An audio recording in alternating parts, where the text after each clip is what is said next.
तो स्टार्ट करते हैं हमारा इन्वेंटरी मॉडल। सबसे पहले इसके टाइप जान लेते हैं, कितने टाइप्स होते हैं। मेजॉरिटली इन्वेंटरी मॉडल हमारे सिलेबस के अकॉर्डिंग दो टाइप में डिवाइड होता है। वो होते हैं हमारे model one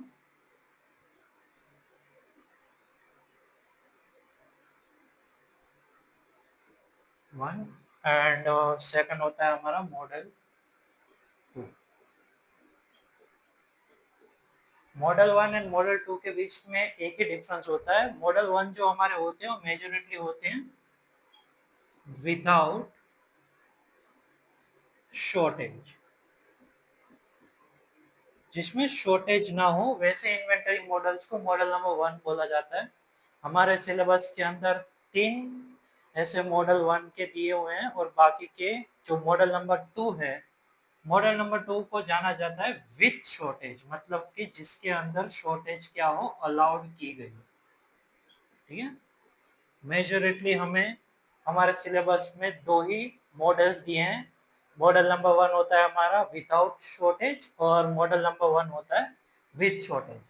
model number one में हमारे सिलेबस के अकॉर्डिंग टोटल 3 टाइप दिए हैं, जिसको मैं 1 2 3 नाम देता हूँ। जैसे कि हमारा मॉडल नंबर वन का फर्स्ट, सेकंड और उसके बाद थर्ड। और मॉडल नंबर टू का सिर्फ एक ही हमारे सिलेबस के अंदर दिया गया है। वो है कि भाई अब हम जानेंगे कैसे कि भाई ये मॉडल नंबर टू का क्वेश्चन है। सबसे पहला इंपॉर्टेंट चीज आपको क्वेश्चन पेपर के अंदर साफ लिखा गया होगा कि भाई शॉर्टेज है कि नहीं। विथ शॉर्टेज होगा तो आपको ऑटोमेटिकली मॉडल नंबर टू ही सिलेक्ट करना है। बट जब विदाउट शॉर्टेज दिया गया होगा तो आपको फिर पूरी इंफॉर्मेशन पढ़ने की जरूरत पड़ेगी। वो जब मैं बाद में बताता हूँ किस तरह से एक दूसरे से डिफरेंस होते हैं। सबसे पहले मॉडल नंबर टू की बात कर लेते हैं। मॉडल नंबर टू हमारा डिफरेंस होता है कि भाई इसके अंदर 3 पॉइंट्स आपको याद रखने हैं मेनली। सबसे पहला है कि भाई जो डिमांड रेट इसकी होती है,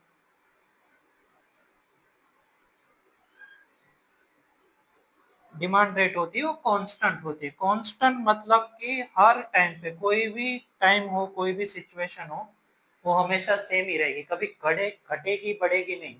एक कांस्टेंट में मतलब सेम वे में आगे बढ़ती रहेगी, ऐसी उसकी डिमांड रेट होगी। दूसरा है इसका प्रोडक्शन। इसका जो प्रोडक्शन होगा वो इन्फिनिटी होगा, मतलब कि कंटिन्यूअस बढ़ता ही जाएगा। ऐसा नहीं कि भाई हमारा प्रोडक्शन कहीं पे रुक गया है या किसी कारण की वजह से वो आगे प्रोडक्शन नहीं हो पा रहा है, ऐसा मॉडल्स के अंदर हम नहीं मानते हैं। सभी मॉडल्स के अंदर कंपलसरी हमारा जो प्रोडक्शन है वो इन्फिनिटी होता है। इन्फिनिटी मतलब कि कभी रुकता नहीं है, वैसा कि भाई कंटिन्यूअस प्रोडक्शन बनता ही रहेगा, ऐसा हमें मॉडल बनाना है। तीसरा और सबसे इंपॉर्टेंट पॉइंट जो बाकियों से इसको अलग करता है कि भाई इसके अंदर शॉर्टेज जो होती है वो अलाउड की जाती है। शॉर्टेज इज अलाउड,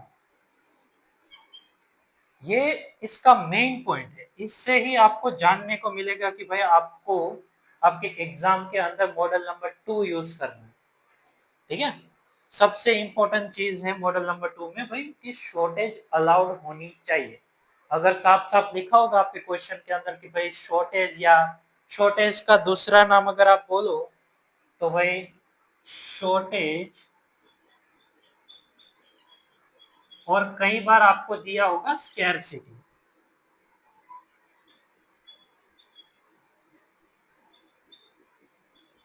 शॉर्टेज और स्कैरसिटी दोनों सेम ही है, याद रहे, कोई और मतलब नहीं है। उसका दूसरा नाम स्कैरसिटी होता है। ठीक है, कई बार ऐसा बोला होगा कि scarcity not allowed, scarcity allowed. ठीक है, मतलब कि आपको उसको शॉर्टेज ही समझना है। ठीक है, शॉर्टेज मतलब ही होता है स्कैरसिटी। ठीक है, अब आते हैं मॉडल नंबर वन के अंदर। मॉडल नंबर वन के अंदर हमारे 3 टाइप्स पढ़ते हैं। मॉडल नंबर फर्स्ट का फर्स्ट टाइप, उसके बाद सेकंड और उसके बाद थर्ड। तो टोटल 3 मॉडल्स नंबर वन के 3 टाइप्स पढ़ते हैं। सबसे पहला जो टाइप है वो एकदम इजी रहता है और मेरे अकॉर्डिंग तो सबसे ज्यादा आपको उसी को याद रखना है। ठीक है, मॉडल नंबर वन का फर्स्ट मॉडल ही आपको सबसे ज्यादा इंपॉर्टेंट याद रखना है। फिर एक ट्रिक मैं सिखाऊंगा कि जिसके जरिए बाकी के 2 मॉडल्स आप ऑटोमेटिकली उसी के जरिए स्टेप बाय स्टेप याद रख सकते हो। उसमें नॉर्मली मॉडल नंबर 2 में हमारा कंपल्सरी टाइम आ जाता है पूरा, कि भाई जो हम T1 T2 T3 ले रहे हैं उसकी जगह पे कंपल्सरी पूरा का पूरा क्या ले लेते हैं, हम कैपिटल T ले लेते हैं। ठीक है। मॉडल नंबर 3 में क्या होता है कि भाई जो प्रोडक्शन है हमारा वो फाइनाइट हो जाता है, मतलब कि प्रोडक्शन एक लिमिट तक है, उसके बाद हम नहीं कर सकते, ऐसी एक लिमिट आ जाती है। उससे मॉडल नंबर 3 अलग पड़ता है दूसरों से। ठीक है। बट स्टेप बाय स्टेप अगर हम जानेंगे, ठीक है, इसके भी लेक्चर्स आएंगे, धीरे धीरे आप समझ जाओगे कि भाई किस तरह से हमें मेजोरिटली फर्क पता चलता है कि मॉडल नंबर 1 का फर्स्ट है, सेकंड है या थर्ड है। ठीक है। मॉडल नंबर 2 में तो आपको कोई दिक्कत नहीं आएगी, सिंपली एक वर्ड ही आपको देखना है कि भाई शॉर्टेज अलाउड लिखा हुआ है कि नहीं। अगर शॉर्टेज अलाउड लिखा है मतलब आपको कंपलसरी मॉडल नंबर 2 कंप्लीट लिखना है वहां पे। ठीक है। बट दिक्कत आपकी आएगी कि भाई वहां पे लिखा होगा शॉर्टेज विदाउट शॉर्टेज या शॉर्टेज अलाउड नहीं है, ऐसा लिखा गया होगा। और फिर आपको उसकी इंफॉर्मेशन के अकॉर्डिंग डिसाइड करना पड़ेगा कि ये भाई मेरा कौन सा मॉडल है। ठीक है। मॉडल नंबर 1 तो है, हमें पता चल गया कि भाई विदाउट शॉर्टेज दिया हुआ है, बट कौन सा मॉडल है वो हमें पता कैसे चलेगा, कि भाई उसके लिए यहाँ पे मैं कुछ पॉइंट लिख रहा हूँ, वो पॉइंट्स आपको याद रखने पड़ेंगे। अगर वो तीनों के तीनों पॉइंट्स अगर वैलिड हो रहे हैं तो आपको वही चीज को क्या करना है कि वही मॉडल है ऐसा साबित करके उसका एनालिसिस आपको पूरा का पूरा लिख देना है। ठीक है। सबसे पहले मॉडल नंबर 1 के फर्स्ट मॉडल की बात करते हैं, तो उसके अंदर भी 3 पॉइंट्स हैं जो आपको याद रखने हैं। सबसे पहला पॉइंट है कि भाई इसका जो डिमांड रेट है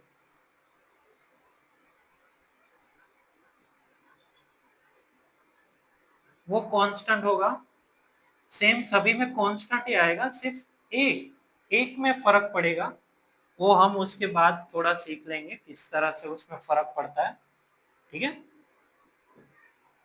डिमांड रेट होगा वो उसका कांस्टेंट होगा, same to same model number 2 की तरह। ऐसे देखने जाए तो मॉडल नंबर 1 और मॉडल नंबर 2 इन दोनों के बीच में सिर्फ एक ही डिफरेंस होगा कि भाई इसमें शॉर्टेज अलाउड है, इसमें थर्ड पॉइंट आएगा कि भाई शॉर्टेज अलाउड नहीं है। जैसे कि फॉर एग्जांपल सेकंड पॉइंट इसका ऐसा होता है कि भाई प्रोडक्शन जो है इसका वो क्या है, इनफाइनाइट है, मतलब कि इंफिनिटी है। कि भाई इस वाले मॉडल में भी हमारा प्रोडक्शन है वो रुकता नहीं है, कंटिन्यूअस बढ़ता ही जाता है। उसके बाद का पॉइंट है वो है शॉर्टेज।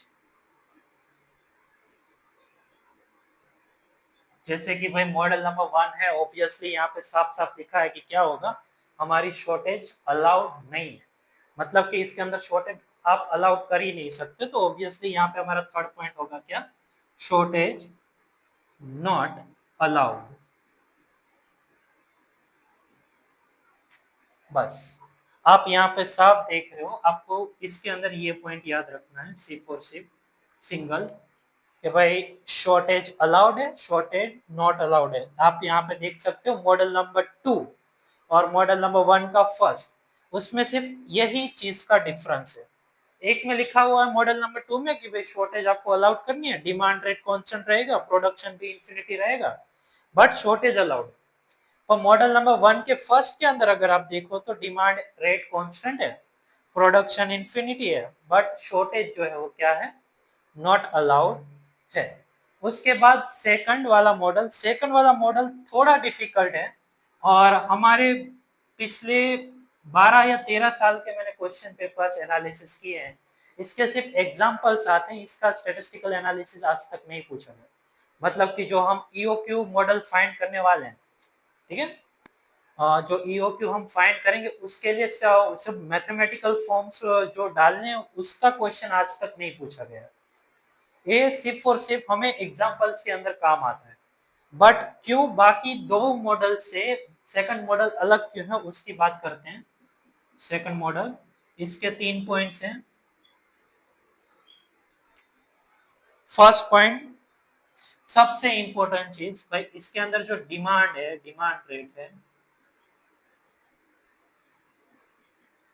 वो क्या है, नॉट कांस्टेंट।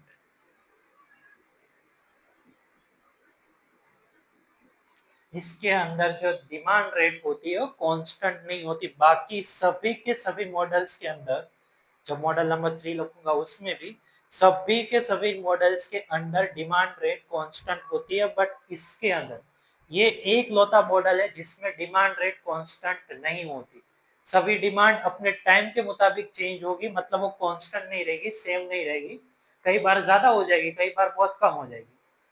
जैसा हमारी क्वालिटी होगी, क्वांटिटी होगी, उसके अकॉर्डिंग डिमांड चेंज होगी। उसके लिए मॉडल नंबर 2 बनाया गया था। ये तीनों के तीनों मॉडल हैं वो किसी ना किसी पॉइंट पे अलग पड़ जाते हैं।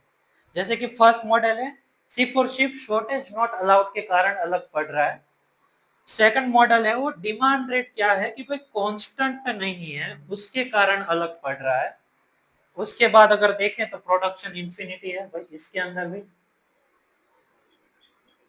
Production infinity. और लास्ट में शॉर्टेज हमें पता है ये क्या होगी, नॉट अलाउड ही होगी क्योंकि फर्स्ट मॉडल है इसलिए।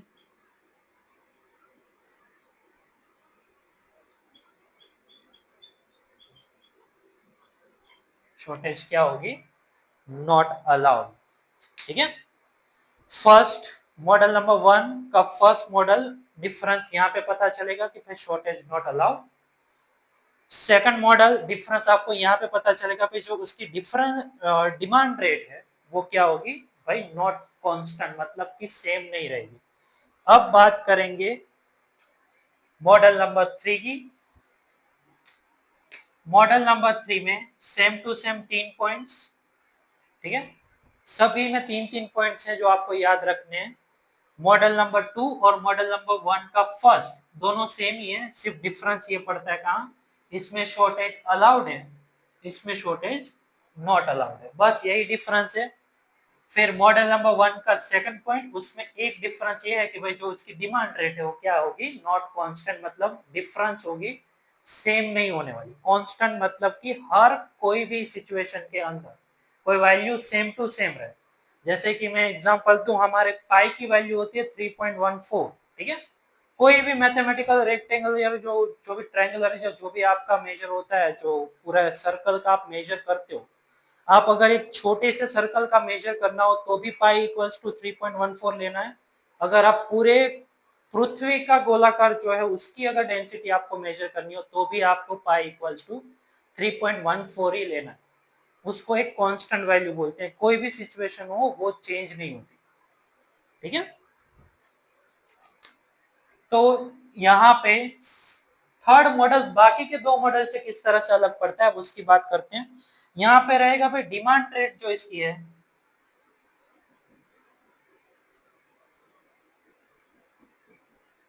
वो कांस्टेंट रहेगी, ये सेम है बाकी की तरह।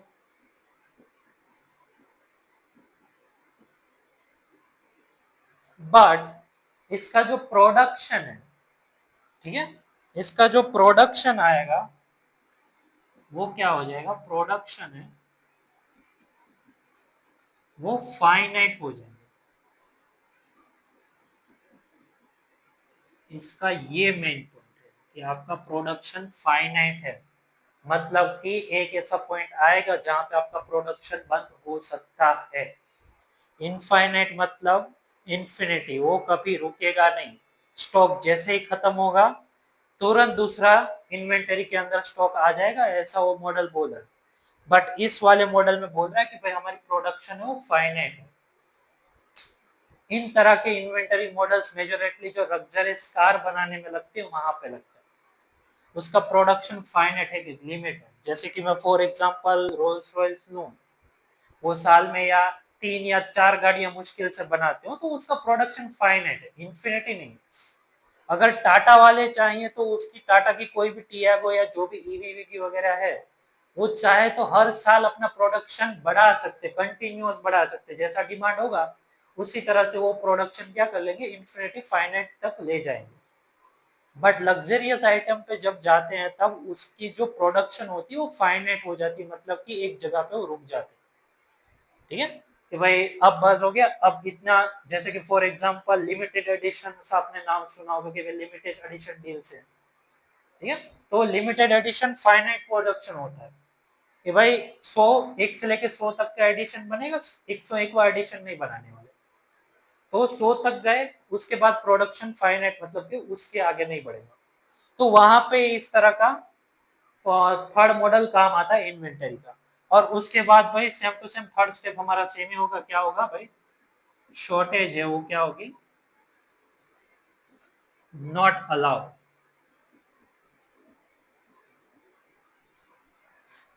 तो इस तरह से आपको टोटल 4 मॉडल्स पढ़ने हैं। वापस से थोड़ा रिवीजन कर लेते हैं। इन्वेंटरी मॉडल्स के अंदर टोटल 2 मॉडल्स आते हैं। सबसे पहला मॉडल होता है मॉडल नंबर 1, जो देता है हमें किसके साथ कैलकुलेशन, कि भाई मॉडल नंबर 1 डिनोट करता है विदाउट शॉर्टेज के साथ, क्योंकि आपके इन्वेंटरी के अंदर कभी भी शॉर्टेज नहीं हो सकती। सेकंड मॉडल उसका उल्टा होता है। सेकंड मॉडल हमें बोलता है कि भाई आपके इन्वेंटरी मॉडल में क्या होगा? विद शॉर्टेज होगी, मतलब कि शॉर्टेज हो सकती है। ठीक है। हमें मेजोरिटली मॉडल नंबर 1 के अंदर ध्यान रखना है। मॉडल नंबर 1 के अंदर 3 टाइप्स के मॉडल्स आएंगे। सब टाइप्स होते हैं इसके 3। सबसे पहला जिसमें डिमांड रेट कांस्टेंट होता है, प्रोडक्शन होता है वो इंफिनिटी होता है, और शॉर्टेज क्या होती है? नॉट अलाउड होती है। एकदम बेसिक, सबसे बेसिक मॉडल अगर आपको बोलना हो तो मॉडल नंबर 1 का फर्स्ट मॉडल है। उसी का ऑपोजिट होता है model number 2। Same to same अगर आप मेजर करो तो आप देख सकते हो भाई डिमांड रेट कांस्टेंट, इसमें भी डिमांड रेट कांस्टेंट है। प्रोडक्शन इंफिनिटी है, इसमें भी प्रोडक्शन इंफिनिटी है। इसमें शॉर्टेज अलाउड है, बट इसमें शॉर्टेज नॉट अलाउड है।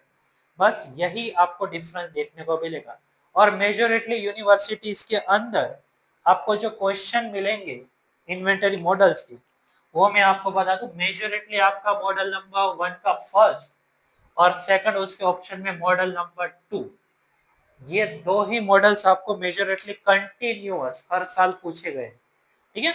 कई बार ऐसा होता है कि भाई 3 या 4 साल में एक बार में मॉडल नंबर 3 बोला पूछा जाता है, बट उसके ऑप्शन में 1 या 2 का एक क्वेश्चन तो आ ही जाता है। मतलब अगर आप इसको ऑप्शन में छोड़ना चाहो इन दोनों को तो भी आराम से छोड़ सकते हो, कोई इशू नहीं। बट मेरी रिकमेंडेशन तो यही है कि आप मॉडल नंबर 1 और मॉडल नंबर 3 और मॉडल नंबर 2 ये करके जाएं, क्योंकि ये सबसे इंपॉर्टेंट चीजें हैं जो आपको याद रखनी। मॉडल नंबर 2 इतना इंपॉर्टेंट नहीं है। इंपॉर्टेंट मैं इसलिए नहीं बोल रहा हूँ क्योंकि मैंने एनालिसिस किया तो उसका एक भी क्वेश्चन ईओक्यू मॉडल अकॉर्डिंग नहीं आया है। सिर्फ इसके एग्जांपल्स होते हैं, एग्जांपल बहुत इजी होते हैं, हमें उसके लिए फॉर्मूलाज तो चाहिए। इसीलिए हम मॉडल नंबर 2 सीखेंगे और उसके अंदर के सिर्फ फॉर्मूलाज ही आपको याद रखना। ठीक है। वो मेजोरिटली 2 मॉडल्स याद रहे। मॉडल नंबर 1 में 3 टाइप्स हैं। सबसे पहले में सिर्फ एक याद चीज याद रखना है, उसके अंदर शॉर्टेज नॉट अलाउड हो, बाकी सब सेम।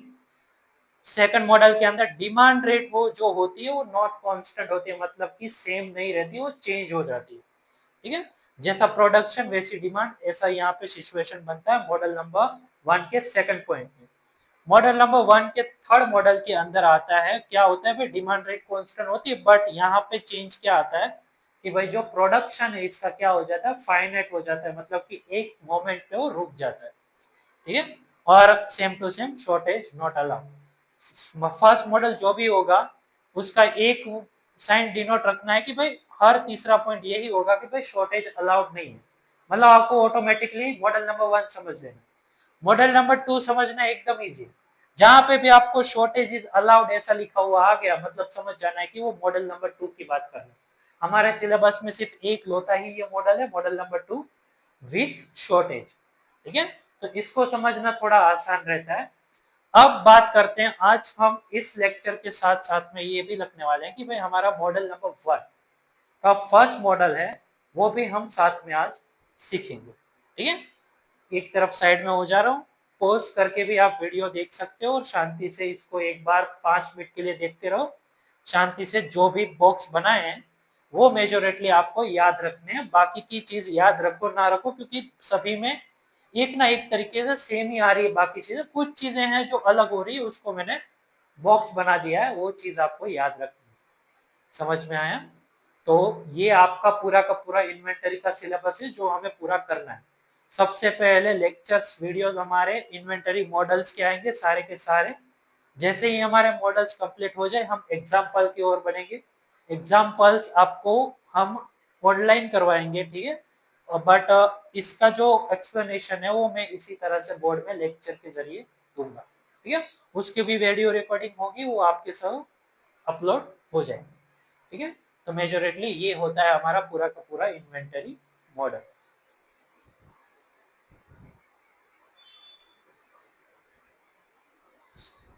तो अब बात करते हैं मॉडल नंबर 1 के फर्स्ट मॉडल्स की। क्वेश्चन आपको इस तरह से दिया होगा, आई एम सॉरी थोड़ा इस तरफ लाइट पड़ रही होगी, पर मैं बता दूंगा यहाँ पे क्या लिखा हुआ।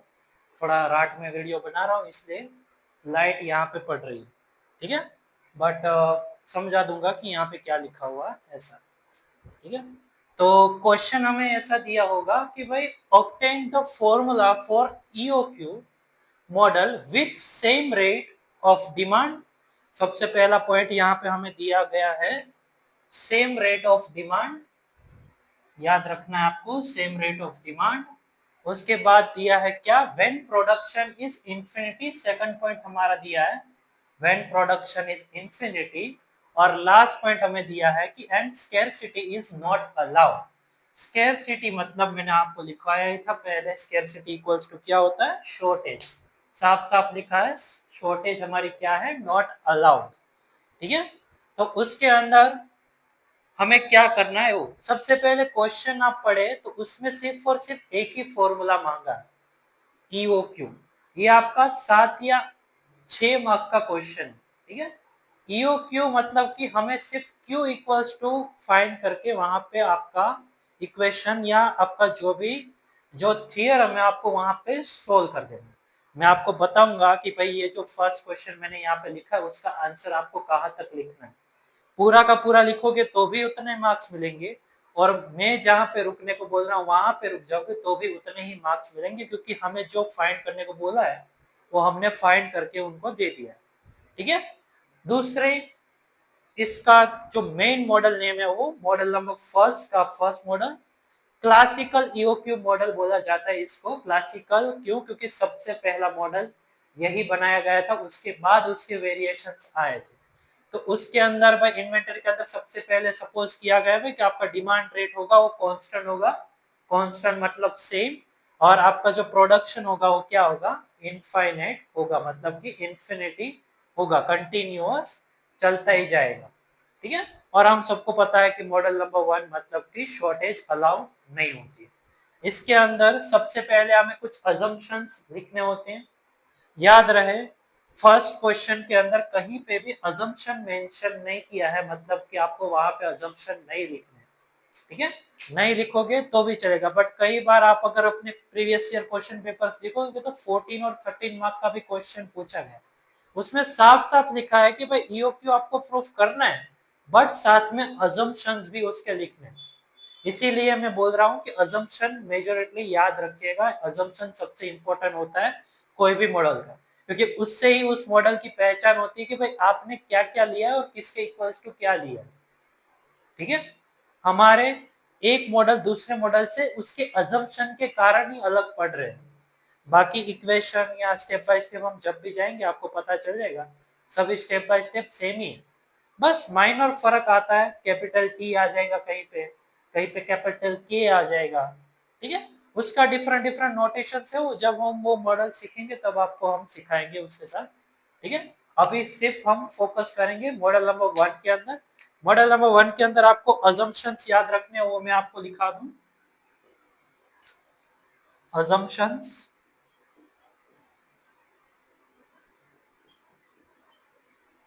कौन से अजम्पशंस आपको याद रखने हैं। सबसे पहला फर्स्ट अजम्पशन है कि भाई आर जो है, R is rate of demand,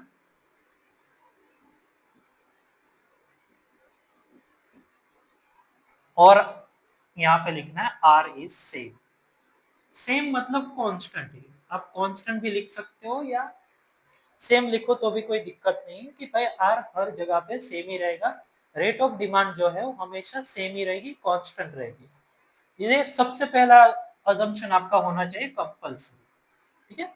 second इसका होता है भाई प्रोडक्शन कैसा होगा, कि भाई फर्स्ट सेकंड अजम्पशन है मॉडल नंबर 1 के फर्स्ट का कि भाई प्रोडक्शन जो है आपका वो क्या होगा, इंफिनिटी, मतलब कि इनफाइनाइट या इंफिनिटी जो भी आप बोलो वो, ठीक है। थर्ड अजम्पशन इसका यहाँ पे लिखा जाएगा कि भाई on the spot, on the spot production is available.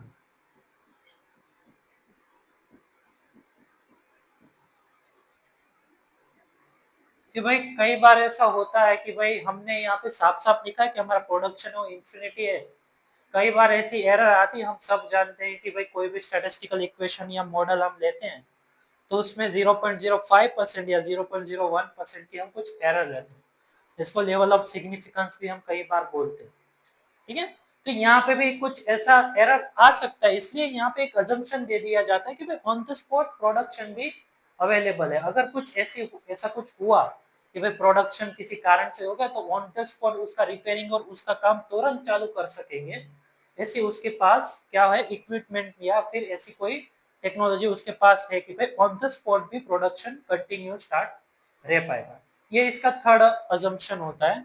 Fourth assumption की बात करें तो जो लीड टाइम होता है, अब लीड टाइम क्या होता है उसकी थोड़ी बात कर लेते हैं। सबसे पहले लिख देता हूँ कि लीड टाइम इसका जो होता है वो 0 होता है। लीड टाइम मतलब कि भाई सपोज कि कोई प्रोडक्शन इन्वेंटरी मॉडल हम सीख रहे हैं तो हम सब जानते हैं इन्वेंटरी क्या होती है। तो भाई जो भी हम प्रोडक्ट बना रहे हैं उसको स्टोर करने की एक जगह होती है, उसको इन्वेंटरी बोला जाता है, जहाँ पे कोई भी प्रोडक्शन कंपनी है उसका सामान सारा रखती है, ठीक है। तो उसी इन्वेंटरी के अंदर कई बार ऐसा होता है कि वो सामान को जोड़ना पड़ता है, जैसे कि कोई रॉ मटेरियल है, बालाजी वेफर ले लें तो पोटैटो उसकी रॉ मटेरियल है, उसको वहीं पे प्रोसेस करके बालाजी वेफर के पैकेट के अंदर बना के हमको सेल किया जाता है, तो उसका वो इन्वेंटरी मॉडल होता है। तो उसके अंदर ये लीड टाइम इक्वल्स टू 0 यहाँ पे इसलिए लिया जाता है कि भाई कोई भी ट्रांसपोर्टेशन, मतलब कि एक जगह से दूसरी जगह में कोई भी टाइम नहीं लगने वाला, यहाँ पे lead time equals to 0, lead time is 0 इसलिए लिया गया है कि भाई एक जगह से दूसरी जगह पे अगर आपको कोई रॉ मटेरियल या कोई आपका प्रोडक्शन पहुंचाना है तो उसमें एक सेकंड की भी देरी नहीं होगी, ऐसा यहाँ पे हम अजम्पशन ले रहे हैं। उसके बाद फिफ्थ हमारा होता है जो बेस है मॉडल नंबर 1 का, कि भाई स्कैरसिटी या फिर आप बोलो तो शॉर्टेज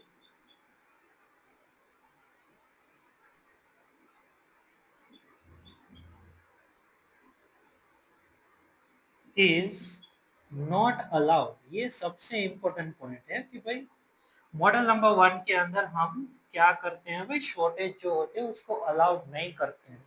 शॉर्टेज नाम की चीज यहाँ पे होती ही नहीं है, ठीक है।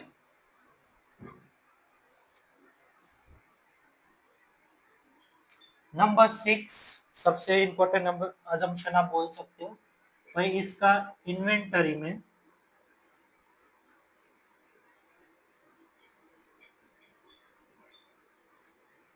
कैरिंग कॉस्ट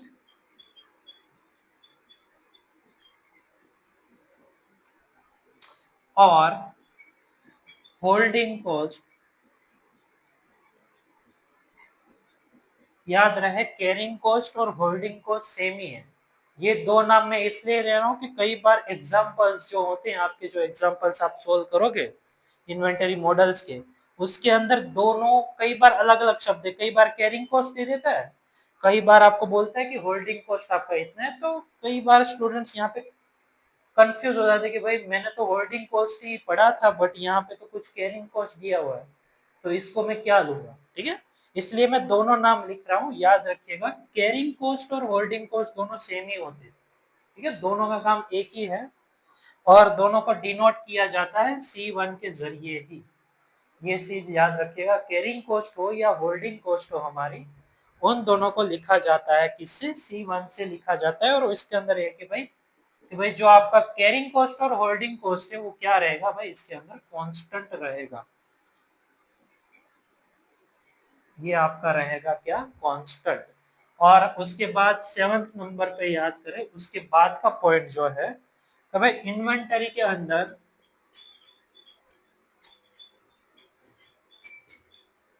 ऑर्डरिंग कॉस्ट जो है, ऑर्डरिंग और फिक्स्ड,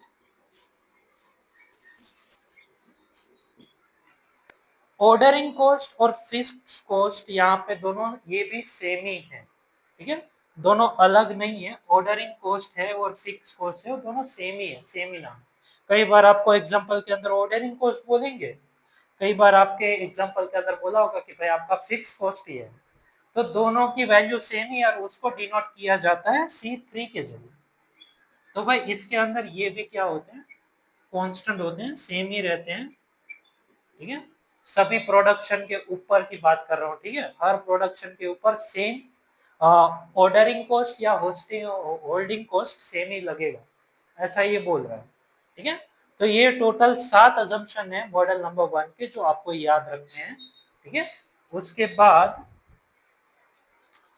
हम बात करें तो यहाँ पे आप वीडियो पॉज करके शांति से लिखना हो तो लिख सकते हो, ठीक है। मेन चीज आपको ये 4 नाम जो है वो याद रखना है, ठीक है। ऑर्डरिंग एंड फिक्स कॉस्ट भी सेम ही होता है, ठीक है। ये सिर्फ और सिर्फ लैंग्वेज चेंज करके कंफ्यूज करने का काम करते हैं और कुछ नहीं, दोनों का मीनिंग जो है वो सेम ही होता है इसलिए, ठीक है। तो वीडियो पॉज करके एक बार देख लीजिएगा शांति से, 5 मिनट अपने आप को रिलैक्स भी फील कराइए और साथ में ये भी देखते रहिए कि भाई क्या क्या आपको इसके अंदर याद रखना है, ठीक है। याद रहे अजम्पशन के जरिए ही हर मॉडल एक दूसरे से अलग होगा। इसके बाद का मॉडल भी हम करेंगे, उसके अंदर मैं आपको बताऊंगा कि क्यों मॉडल नंबर 1 और मॉडल नंबर 2 अलग है, उसके अजम्पशन के कारण ही अलग पड़ेगा, ठीक है। तो अभी ये आपके अजम्पशन मॉडल नंबर 1 के पहले मॉडल के, ठीक है, इसको हटा रहा हूं।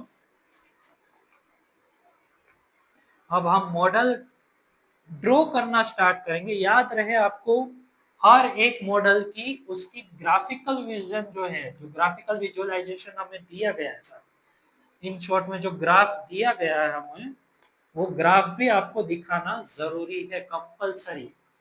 आपको ग्राफ दिखाना ही पड़ेगा कि भाई हम इसके ऊपर काम कर रहे हैं, ठीक है, कि भाई इस मॉडल का, और हर मॉडल का ग्राफ अलग अलग होगा अपने आप से, हर मॉडल से हर ग्राफ एक दूसरे को अलग करेगा। जैसे कि भाई हमारे फर्स्ट मॉडल के ग्राफ की मैं बात करूं तो कुछ दिखता है हमारा क्या इस तरह से कि भाई सेम रेट, हमारा अजम्पशन भी है कि भाई रेट सेम होंगे और क्वालिटी भी सेम होगी, कंटिन्यूअस एक ही जैसा, सेम टू सेम, ठीक है। Rate of demand and quantity, rate of demand और क्वांटिटी दोनों सेम ही रहेंगे। क्वांटिटी जैसे ही इन्वेंटरी के अंदर आएगी रेट ऑफ डिमांड भी बढ़ जाएगा और ऑटोमेटिकली बेचना शुरू हो जाएंगे, सेलिंग होना ऑटोमेटिकली शुरू हो जाएगी। यहाँ पे सबसे पहले रिप्रेजेंट आएगा क्यू, यहाँ पे आप कैपिटल क्यू भी ले सकते हो, वो मेजोरिटी इक्वेशन के अंदर हम स्मॉल क्यू रखते हैं और हमें नोटेशन भी स्मॉल क्यू से ही रखनी है, ठीक है। आप कैपिटल क्यू बोल सकते हो बट मेजोरिटली जो इक्वेशन हमारे बनेंगे उसके अंदर और रेफरेंस बुक के अंदर भी हमें स्मॉल क्यू से डिनोट किया गया है, तो हम यहाँ पे स्मॉल क्यू ही रखेंगे। फिर ये जो लाइन आपको डाउनफॉल होती दिख रही है आपका रेट ऑफ डिमांड होता है। एक रूल है कि हमारे पास अगर क्वांटिटी ज्यादा हो तो तब हमारा डिमांड थोड़ा कम होता है। यहाँ पे आप देख सकते हो कि भाई क्वांटिटी हाई है तो उसका रेट ऑफ डिमांड उससे टच कर रहा है, जैसे जैसे क्वांटिटी कम हो रही है उसका रेट ऑफ डिमांड भी बढ़ता जा रहा है, फिर वापस से यहाँ पे खत्म हो गया। बट ऐसा बोला गया है कि हमारा जो रेट ऑफ डिमांड है वो कांस्टेंट है, सेम रहता है, और क्या है हमारा जो प्रोडक्शन है वो क्या है, इन्फिनिटी है, तो वापस से फुलफिल हो जाता है पूरा का पूरा। फिर वापस से सेम टू सेम प्रोसेस, यहाँ पे 0 पे आ गया, वापस से प्रोडक्शन इन्फिनिटी है तो फुलफिल होता है, वापस से ऐसे कंटिन्यूअस क्या ऐसी ड्राइंग बनाता रहता है। तो ये आपका स्मॉल क्यू, ये R, small Q R, small Q R, ऐसा आपका इसका मॉडल बनेगा। अगर नीचे ये बात करूं यहाँ से यहाँ आने में कुछ टाइम तो लगेगा ही, ठीक है, ऑब्वियसली बात है, ऐसा तो नहीं है कि आपने प्रोडक्शन बनाए और रेट ऑफ डिमांड ऑटोमेटिक बन ली और एक ही सेकंड के अंदर, बट सेकंड तो सेकंड, टाइम तो लगेगा ना, ठीक है। ऐसा भी हो सकता है कि सिर्फ एक सेकंड में प्रोडक्शन बिक जाए, बट एक सेकंड टाइम तो लगा ना। तो टाइम जो है वो आपका यहाँ पे डिनोट किया जाएगा। ये फर्स्ट, यहाँ से लेके यहाँ तक का जो है वो हो जाएगा टाइम टू, मतलब T2। यहाँ से लेके यहाँ तक का टाइम हो जाएगा T3 और यहाँ से यहाँ तक का टाइम हो जाएगा T4। ये नीचे की वैल्यूज डिनोट करती हैं टाइम को। ये क्यू बेसिकली डिनोट करता है किसको, क्वांटिटी को।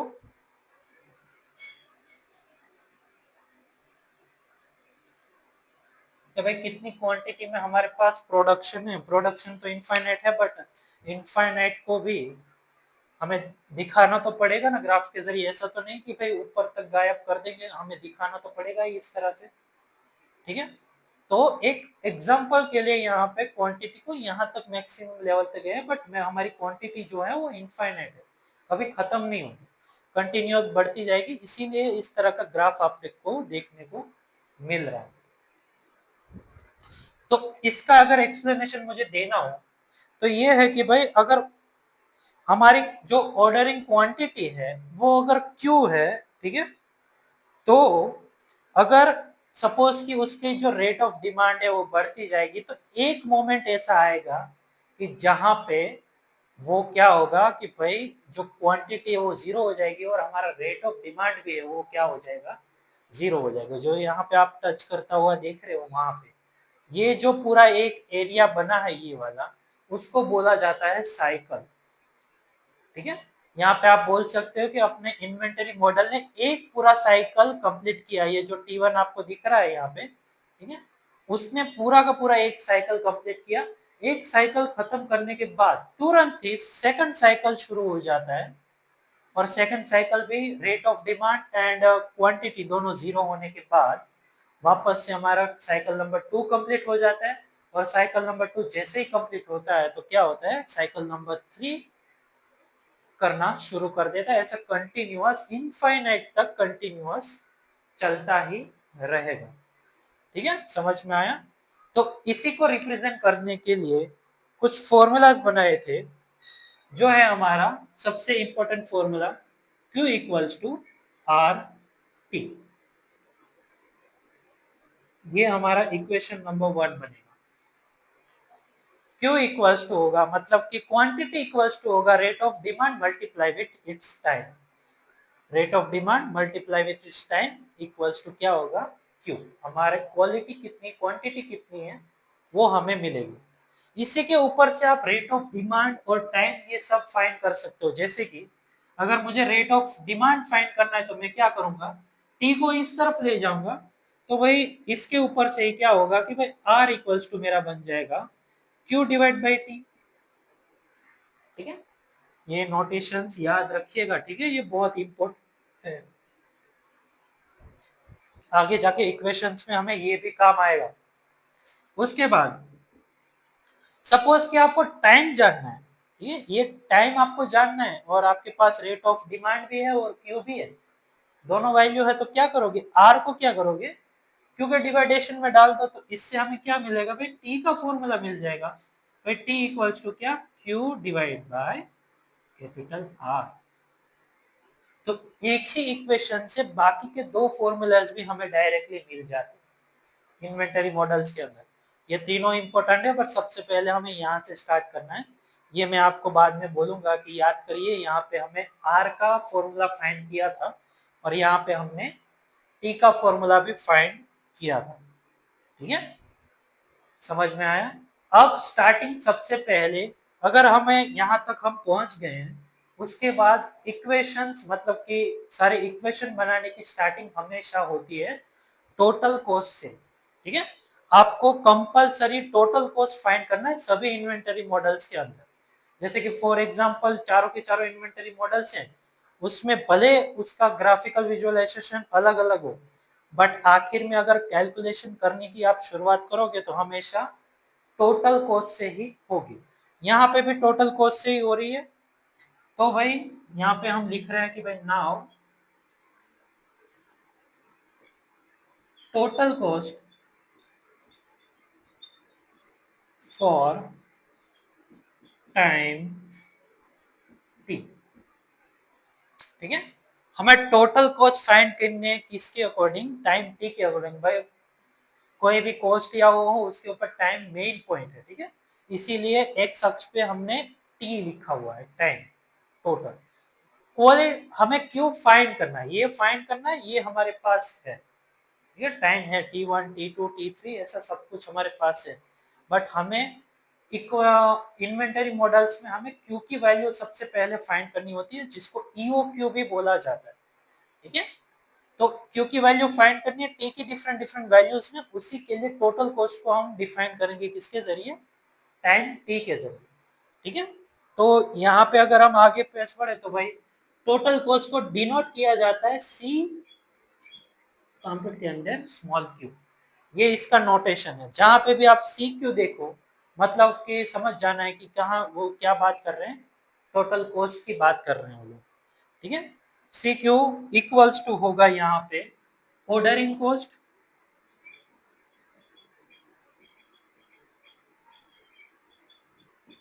Plus holding cost.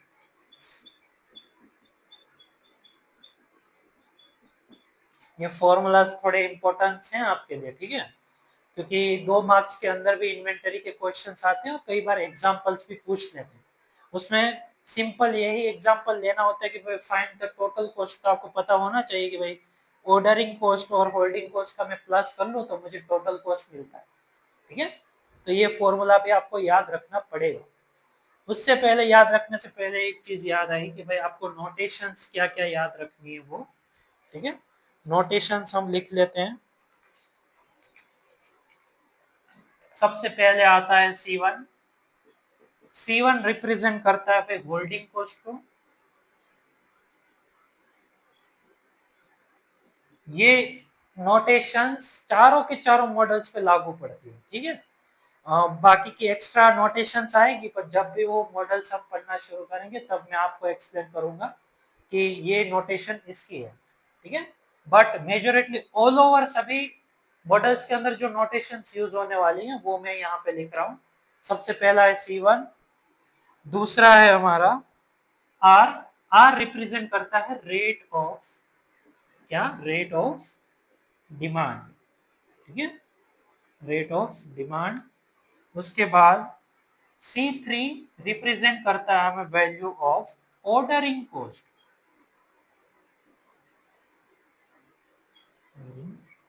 Ordering cost. उसके बाद एक वैल्यू आती है C2। C2 वैल्यू वैसे मेजोरेटली डिनोट की जाती है शॉर्टेज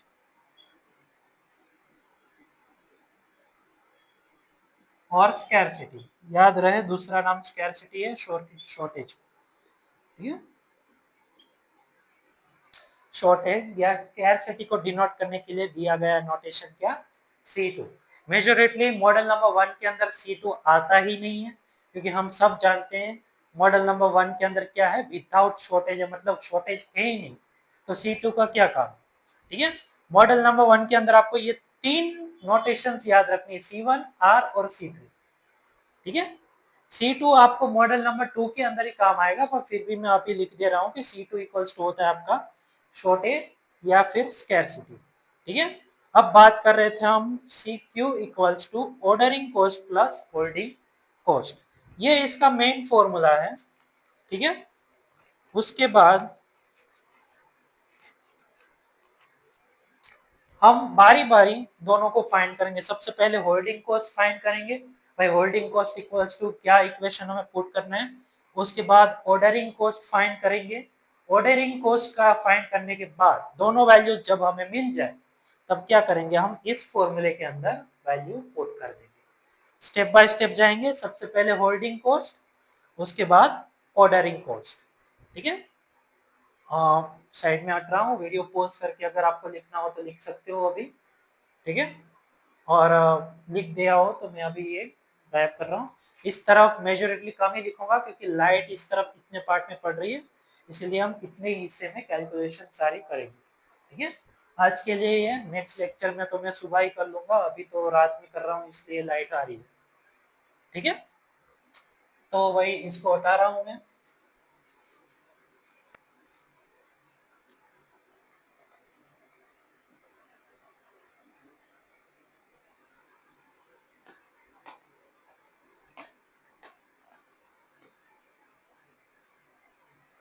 ये नोटेशंस तो रहने देता हूँ अभी, थोड़ी काम है। तो भाई सबसे पहले हम होल्डिंग कॉस्ट की बात कर रहे थे। नाउ होल्डिंग कॉस्ट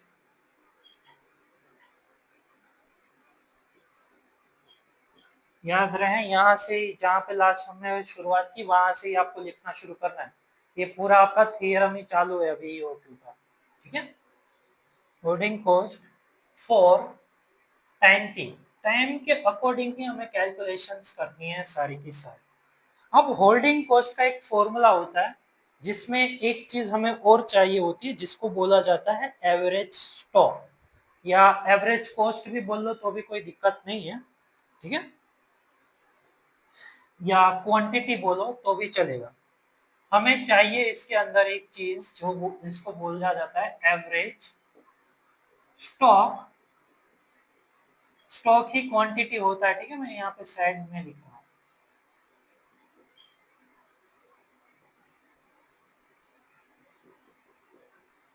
आप स्टॉक लिखो या क्वांटिटी लिखो, दोनों एक ही, क्योंकि स्टॉक हमें पता ही है स्टॉक क्वांटिटी में ही होता है, इसलिए स्टॉक इक्वल्स टू क्वांटिटी आप लिख सकते हो। एवरेज स्टॉक का एक फॉर्मूला होता है कि भाई ओपनिंग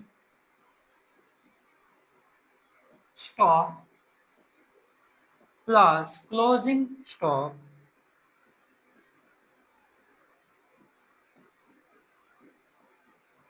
डिवाइड बाय 2। अब मैं चाहता हूं कि जो हमने ग्राफ बनाया था उसके अंदर आप देखें तो उसके अंदर सबसे पहले स्टार्टिंग ओपनिंग स्टॉक हमारा होता है, उसको हमने डिनोट किया हुआ है कैपिटल क्यू के जरिए। ठीक है, तो हमारा जो ओपनिंग स्टॉक होता है वो होता है हमारा कैपिटल सॉरी स्मॉल क्यू। ठीक है, क्योंकि अगर आप ग्राफ अगर देखो, ठीक है, तो यहाँ से यहाँ अगर स्टार्ट करते हैं तो सबसे पहले क्यू किसके ही हम स्टार्ट करते हैं। भाई क्वांटिटी हमारे पास होगी तभी तो स्टॉक आएगा, और स्टॉक आएगा तभी तो रेट ऑफ डिमांड आगे बढ़ेगी। ठीक है, तो भाई ओपनिंग जो होती है वो हमेशा क्यू से होगी। बट अगर अब आप उस ग्राफ के अंदर नीचे देखो तो जब भी रेट ऑफ डिमांड डाउन होती है वहां पे हमारा जो स्टॉक है, मतलब कि जो क्वांटिटी हो क्या हो जाता है, जीरो हो जाता है। मतलब कि हमारा क्लोजिंग स्टॉक जो होता है वो हमेशा क्या होता है, जीरो होता है। Divide by 2। तो यहाँ पे हमें पता चल रहा है कि भाई एवरेज स्टॉक अगर आपको फाइंड करना है तो क्या करना पड़ेगा भाई, Q divide by 2। Average stock equals to हमें यहाँ पे वैल्यू मिली क्यू डिवाइड बाई 2। ठीक है, अब उसके बाद नहीं, जो हम फाइंड करने वाले थे वो होल्डिंग कॉस्ट।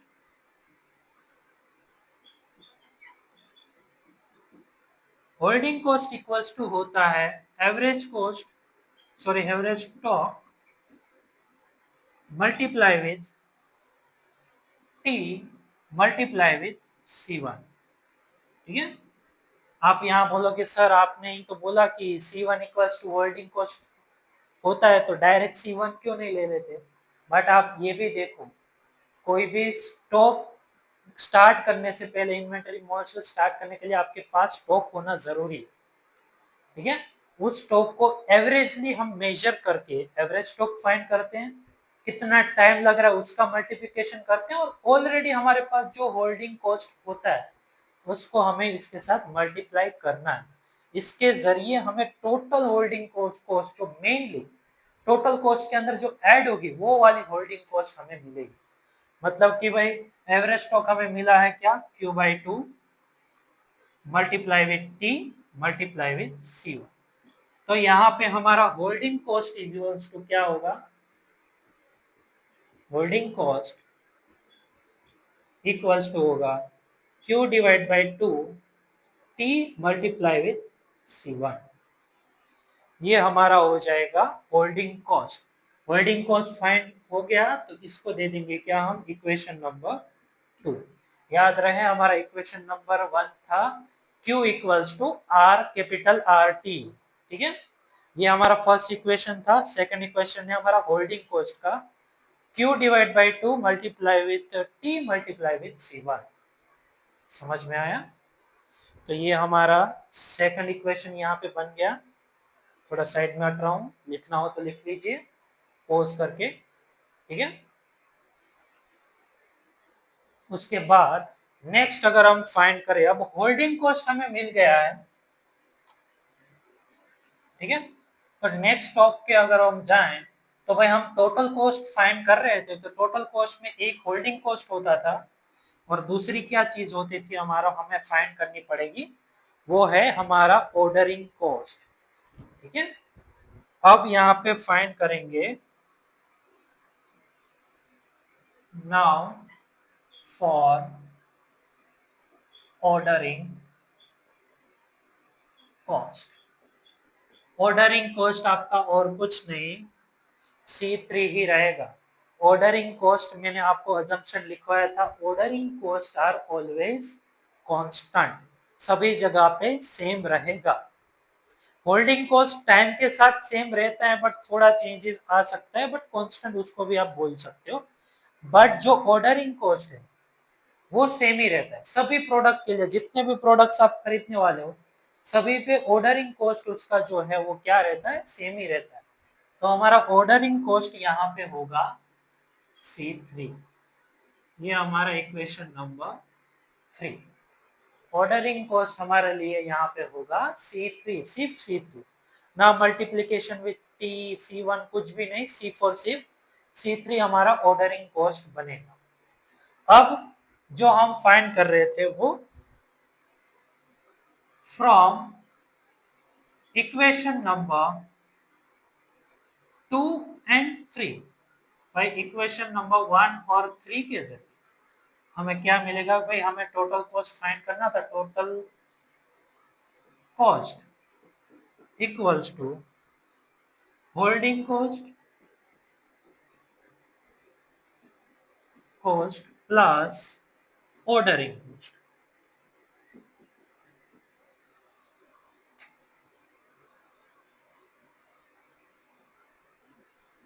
ठीक है, होल्डिंग कॉस्ट हमें मिला Q divide by 2 T multiply with C1। तो आप इसको इस तरह से भी लिख सकते हो, Q multiply with 2 C1 multiply with T plus ordering cost हमें मिला है C3, तो प्लस C3। और टोटल कॉस्ट को हमने ऑलरेडी डिनोट किया था, किससे डिनोट किया जाता है भाई, CQ से। तो भाई आपका यहाँ पे एक फॉर्मूला बना CQ equals to Q divide by 2 C1 multiply with T plus C3। ये आपका हो जाएगा इक्वेशन नंबर 4। इक्वेशन नंबर 2 आपका होल्डिंग कॉस्ट का फॉर्मूला, इक्वेशन नंबर 3 आपका ऑर्डरिंग कॉस्ट का फॉर्मूला, और इक्वेशन नंबर 4 आपका टोटल कॉस्ट का फॉर्मूला। अब जितना भी कैलकुलेशन होगा वो आपका इसी टोटल कॉस्ट के ऊपर पूरा का पूरा कैलकुलेशन किया जाएगा और उसी के ऊपर से हम ईओक्यू की वैल्यू फाइंड करेंगे। ये मेन फॉर्मूला सभी मॉडल्स के अंदर आपका मेन फॉर्मूला यही रहेगा, C Q equals to Q divide by 2 C1 multiply with T plus C3। समझ में आया? इक्वेशन नंबर 4 आपके लिए सबसे इंपॉर्टेंट है, ये आपको पता होना ही चाहिए। ठीक है, इसके बाद की कैलकुलेशन सभी की सभी इसके अकॉर्डिंग ही होगी। ठीक है, अब आगे बढ़ते हैं।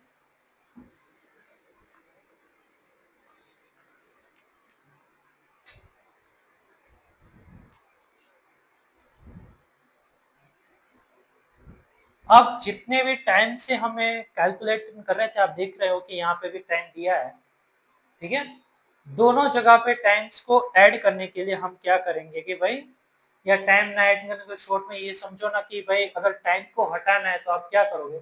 सपोज कि यहाँ पे C1 मल्टीप्लाई विथ T है, यहाँ से आपको टाइम को हटाना है तो क्या करोगे, डिवाइडेशन में T डाल दोगे इसके, और अगर यहाँ पे डाल रहे हो, यहाँ पे प्लस साइन होने की वजह से क्या होगा, C3 के डिवाइडेशन में भी क्या हो जाएगा, T आ जाएगा।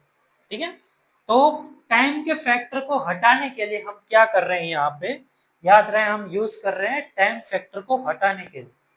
ठीक है, हमें ईओक्यू के अंदर कहीं पे भी टाइम का जिक्र नहीं होता है, हमें उसको हटाना ही पड़ता है। ठीक है, क्योंकि क्वांटिटी के अंदर कभी टाइम नहीं होता।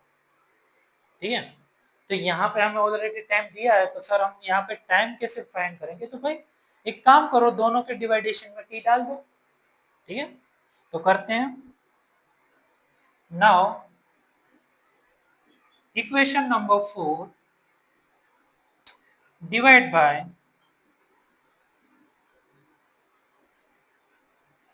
Divided by time T. दोनों जो आपका इक्वेशन नंबर 4 है उसको क्या करो, होल डिवाइड बाय टी कर दो, तो आपका C Q equals to Q divide by 2C1T plus C3 divide by T. अब ये डिवाइड बाय टी है वो इसको भी मिलेगा और इसको भी मिलेगा, एलसीएम का रूल हम सब जानते हैं। ठीक है,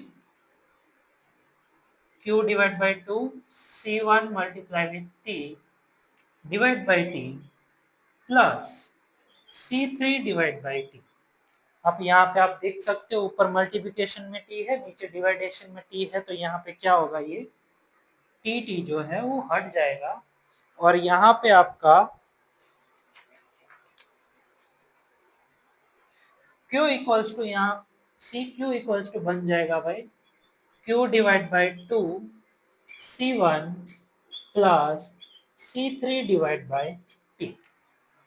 यहाँ पे आपका लास्ट इक्वेशन ये बनेगा कि भाई q divide by 2C1 plus C3 divide bye t।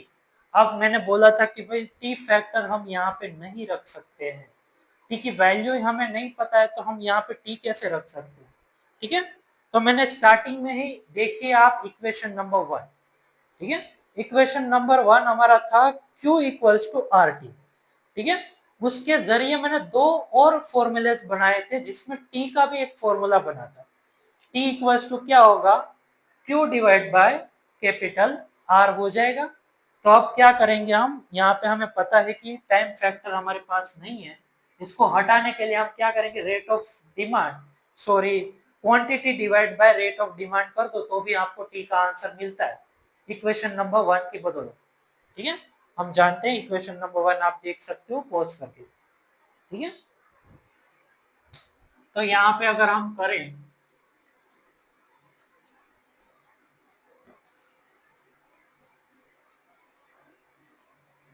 तो इक्वेशन नंबर 1 के अकॉर्डिंग यहाँ पे क्या होगा, यहाँ पे साइड पे लिख रहा हूं, because of T equals to Q divide by R. ठीक है, नोट कर रहा हूं इक्वेशन नंबर 1। ठीक है, इक्वेशन नंबर 1 देख लीजिएगा, उसके जरिए हमने ये टी का फॉर्मूला फाइंड किया था, ऐसे ही कहीं से नहीं लिखा है। ठीक है, Q divide bye 2C1 plus C3 divide bye, अब यहाँ पे t है, t की जगह पे क्या, q डिवाइड बाय r, मतलब कि q डिवाइड बाय r। हम सब जानते हैं क्या होता है कि भाई अगर डिनोमिनेटर के अंदर डिनोमिनेटर हो, ठीक है, डिनोमिनेटर के अंदर डिनोमिनेटर हो, तो क्या होता है उसका न्यूमिनेटर के अंदर वो चला जाता है। ठीक है, तो यहाँ पे आपका फाइनल इक्वेशन बनेगा q divide by 2C1 plus RC3 divide by q। अब आप इस इक्वेशन के अंदर देख रहे हो टाइम फैक्टर रहा ही नहीं।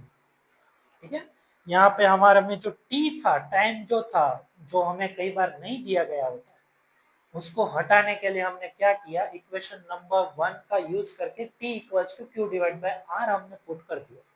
ठीक है, आपके पास रेट ऑफ डिमांड भी होगा, बट एक चीज है, क्या होगी वो, क्यू आपके पास अभी भी नहीं है।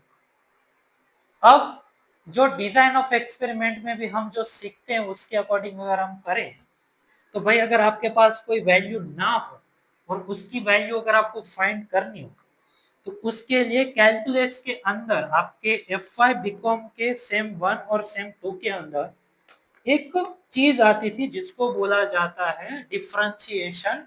और डिफरेंशिएशन के दो part, derivative and partial derivative. ठीक है, डेरिवेटिव किसमें निकालते हैं, जब हमारे पास सिर्फ एक ही वेरिएबल हो तब। पार्शियल डेरिवेटिव हम तब निकालते हैं जब हमारे पास एक से ज्यादा दो वेरिएबल्स हो। यहाँ पे एक सिंगल वेरिएबल ही है, इसलिए हम यहाँ पे डेरिवेटिव यूज करेंगे। ठीक है, तो अब यहाँ पे हम इसको पहले इक्वेशन नंबर 5 दे दीजिए, ये आपका इक्वेशन नंबर 5 है। मेनली अब कैलकुलेशन आपकी यहाँ पे शुरू होती है। अब यहाँ पे लिखिए नाउ टेक डेरिवेशन, ये लिखना जरूरी है, take derivation with respect to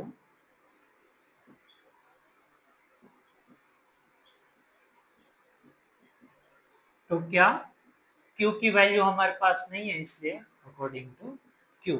और ईओ क्यू के अंदर हमें क्यू की तो वैल्यू फाइंड करनी है। ईओ क्यू इक्वल्स टू क्या होता है आपका, capital EOQ equals to और कुछ नहीं, आपका क्या होता है, स्मॉल क्यू ही होता है।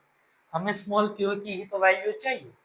अब इसके बाद जो स्मॉल क्यू की वैल्यू आएगी वहां पे आपका जो मैंने क्वेश्चन नंबर 1 लिखा था सबसे ऊपर, वो वहां पे खत्म हो जाता है। 7 मार्क का क्वेश्चन वहां पे खत्म हो जाता है। बट अगर 13 मार्क का क्वेश्चन है तो आपको अजम्पशंस भी लिखने पड़ेंगे और ऑप्टिमम वैल्यू, मिनिमम कॉस्ट, ये सब कुछ आपको मेंशन करना पड़ेगा। ठीक है, तो भाई यहाँ पे अब विथ रिस्पेक्ट टू डेरिवेशन लेना शुरू करते हैं। याद रहे डेरिवेशन।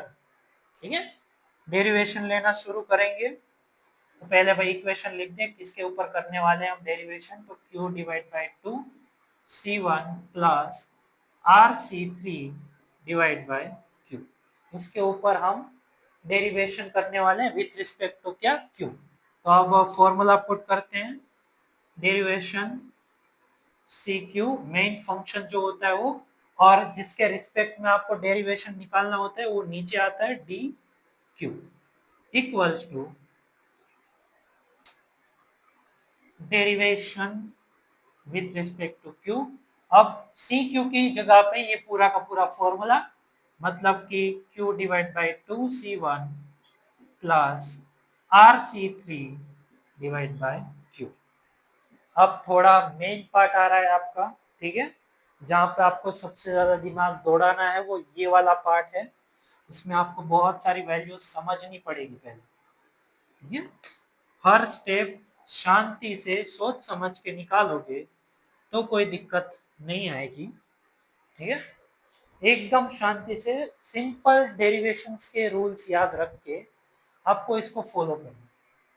ठीक है, एक नॉर्मल डेरिवेशन अगर मैं निकालूं, सपोज कि एग्जांपल दूं मैं, अगर 2x है आपका, x का स्क्वायर है, ठीक है, इसका अगर आपको डेरिवेशन निकालना है तो इसका आंसर क्या होता है कि भाई 2x।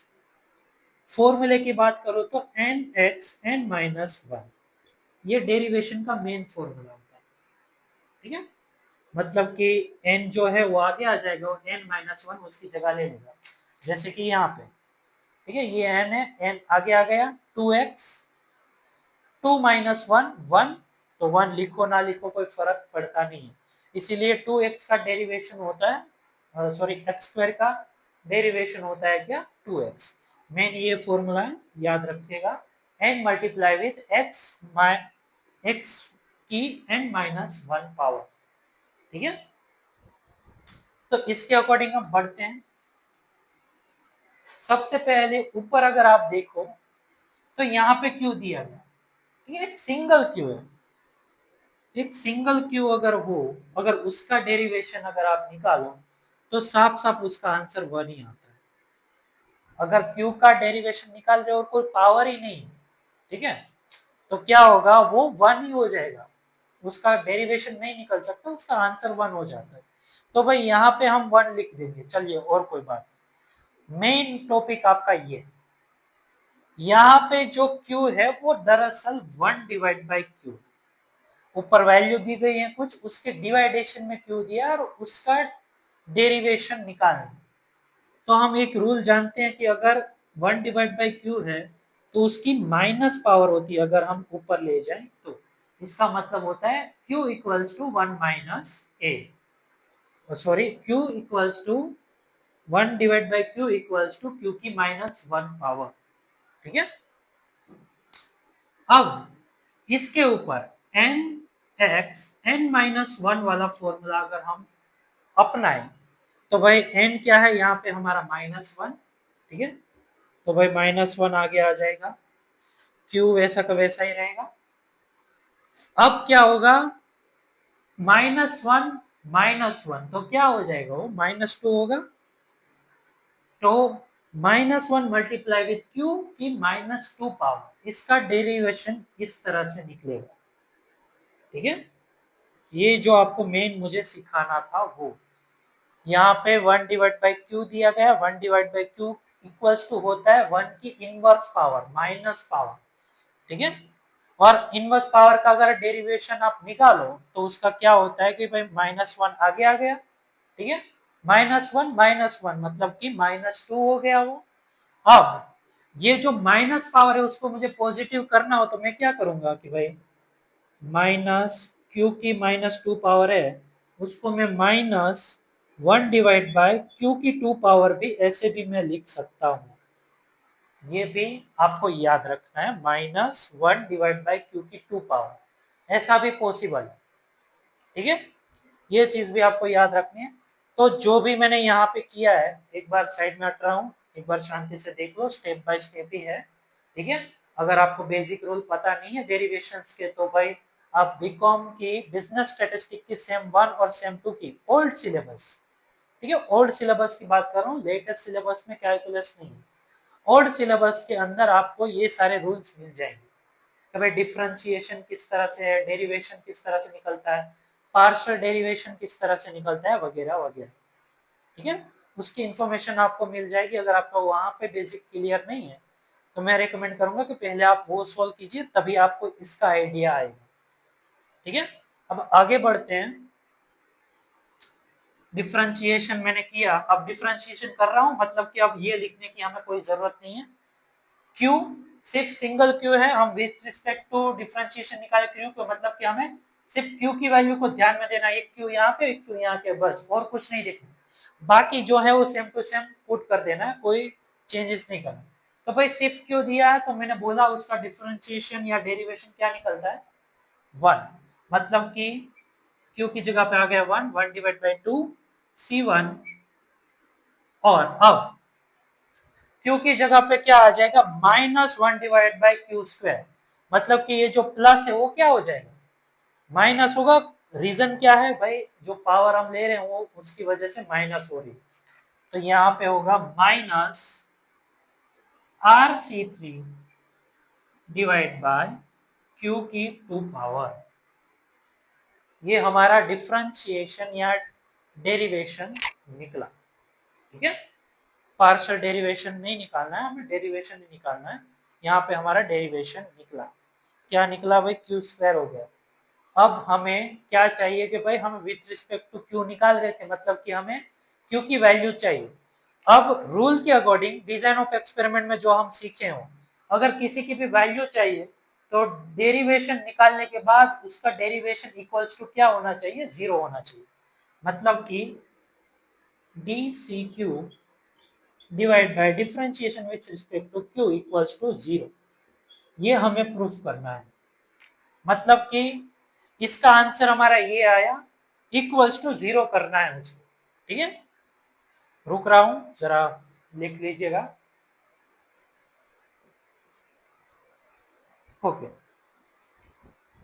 उसके बाद आगे बढ़े तो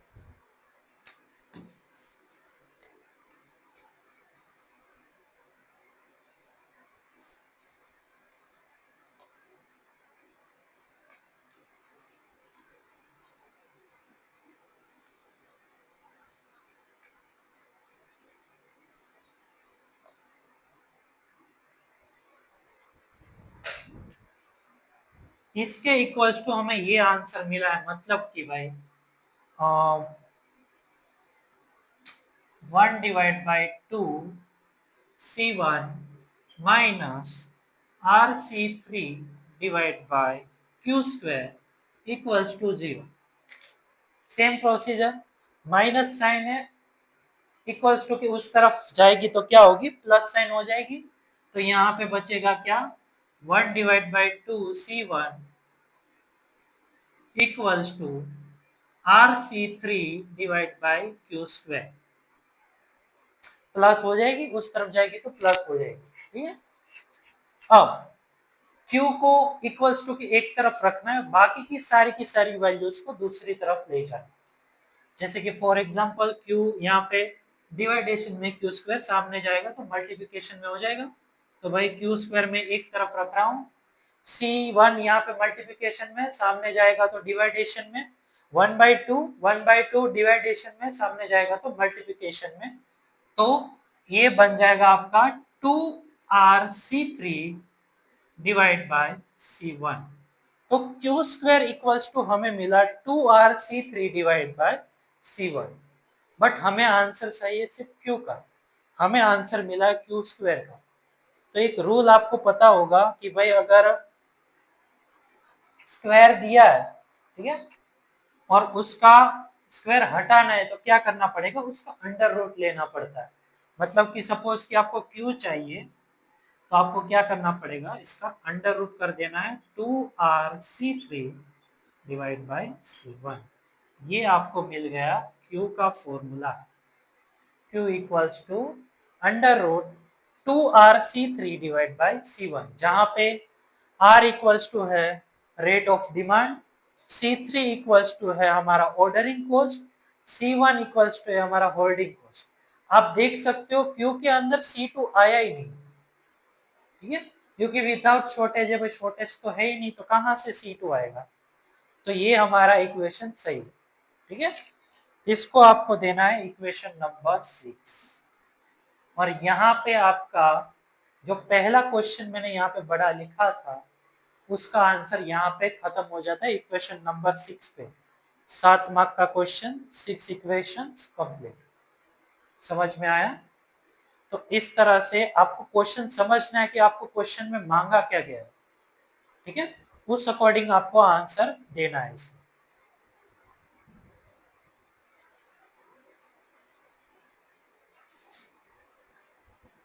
अगर आपका क्वेश्चन 7 मार्क के अकॉर्डिंग बन रहा है, ठीक है, तो आपको यहाँ तक ही लिखना है कि Q equals to value find कर ली, बस आपका यहाँ पे क्वेश्चन खत्म हो जाता है। बट जब बात करें भाई 13 या 12 मार्क का आपका थियरम पूरा का पूरा पूछा जाए तो भाई आपको इसके बाद के भी स्टेप्स लिखने हैं। अब मैं लिख रहा हूँ उसके बाद के क्या स्टेप्स आते हैं वो, ठीक है। जैसे ही हमारी Q की वैल्यू आ जाए उसके बाद हम फाइंड करते हैं ऑप्टिमल इक्वेशन। एक चीज, एक नाम जो आपको याद रखना है वो है आपका ऑप्टिमल इक्वेशन। ये ऑप्टिमल इक्वेशन क्या होता है उसको समझ लेते हैं भाई। ऑप्टिमल इक्वेशन इक्वल्स टू क्या होता है,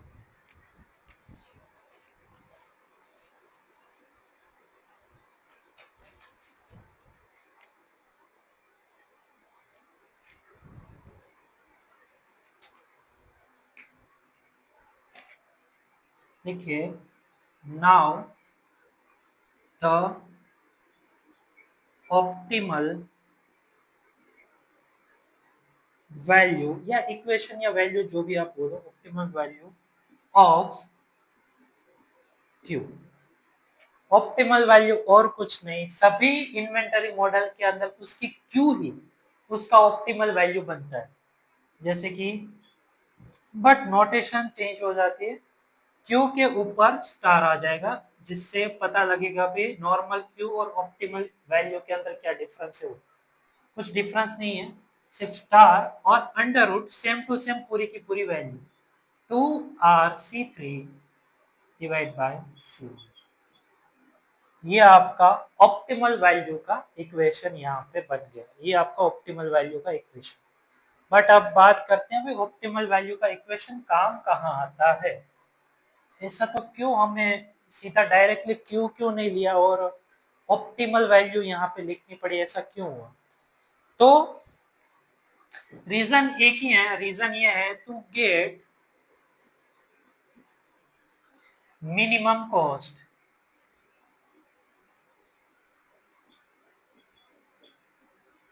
सभी एग्जांपल्स के अंदर मिनिमम कॉस्ट तो आती है, ठीक है। आप इन्वेंटरी मॉडल्स के कोई भी एग्जांपल लो, हर साल के एग्जांपल ले लो, एक एग्जांपल ऐसा होगा ही जहां पे पूछा गया होगा कि भाई मुझे मिनिमम कॉस्ट भी फाइंड करके दो। तो ये मिनिमम कॉस्ट का फॉर्मूला फाइंड करने के लिए हमें ऑप्टिमल वैल्यू चाहिए। ऑप्टिमल मतलब मैक्सिमम किस तरह से एक ईओक्यू मॉडल मैक्सिमम प्रॉफिट किस तरह से लाके देगा, उसके लिए उसका ऑप्टिमल वैल्यू का इक्वेशन बनाया जाता है और उसी को पुट करके मिनिमम कॉस्ट फाइंड की जाती है। Minimum cost value of optimal Q substitute, मतलब कि भाई उसकी जगह पे सब्स्टिट्यूट इन इक्वेशन नंबर 5। अब आप अपनी बुक के अंदर देखिए हमारा इक्वेशन नंबर 5 क्या है। भाई हमारा इक्वेशन नंबर 5 कुछ ऐसा है, बट अब भी जहां पे भी आपको क्यू दिखाई दे वहां पे आपको क्या पुट करना है, ऑप्टिमम वैल्यू मतलब क्यू स्टार पुट करना है। तो वो फॉर्मूला आपका बनेगा Q star divide by 2C1 plus RC3 divide by Q star. Same formula equation number 5 आप देख सकते हो, ठीक है, ऐसा ही बनता है, ठीक है। फर्क यही है कि भाई क्यू आता था वहां पे मैंने क्या ऑप्टिमल वैल्यू के लिए क्यू स्टार लगाया हुआ है और कुछ नहीं, ठीक है। तो अब यहाँ पे क्या करना है हमें, भाई जहां पे भी क्यू दिखाई दे रहा है, क्यू स्टार दिखाई दे रहा है आपको, वहां पे आपको क्या पुट करना है, उसकी ओरिजिनल जो वैल्यू हमने ऑप्टिमल वैल्यू फाइंड की हुई है वो आपको इस क्यू के अंदर पुट करनी है। जैसे कि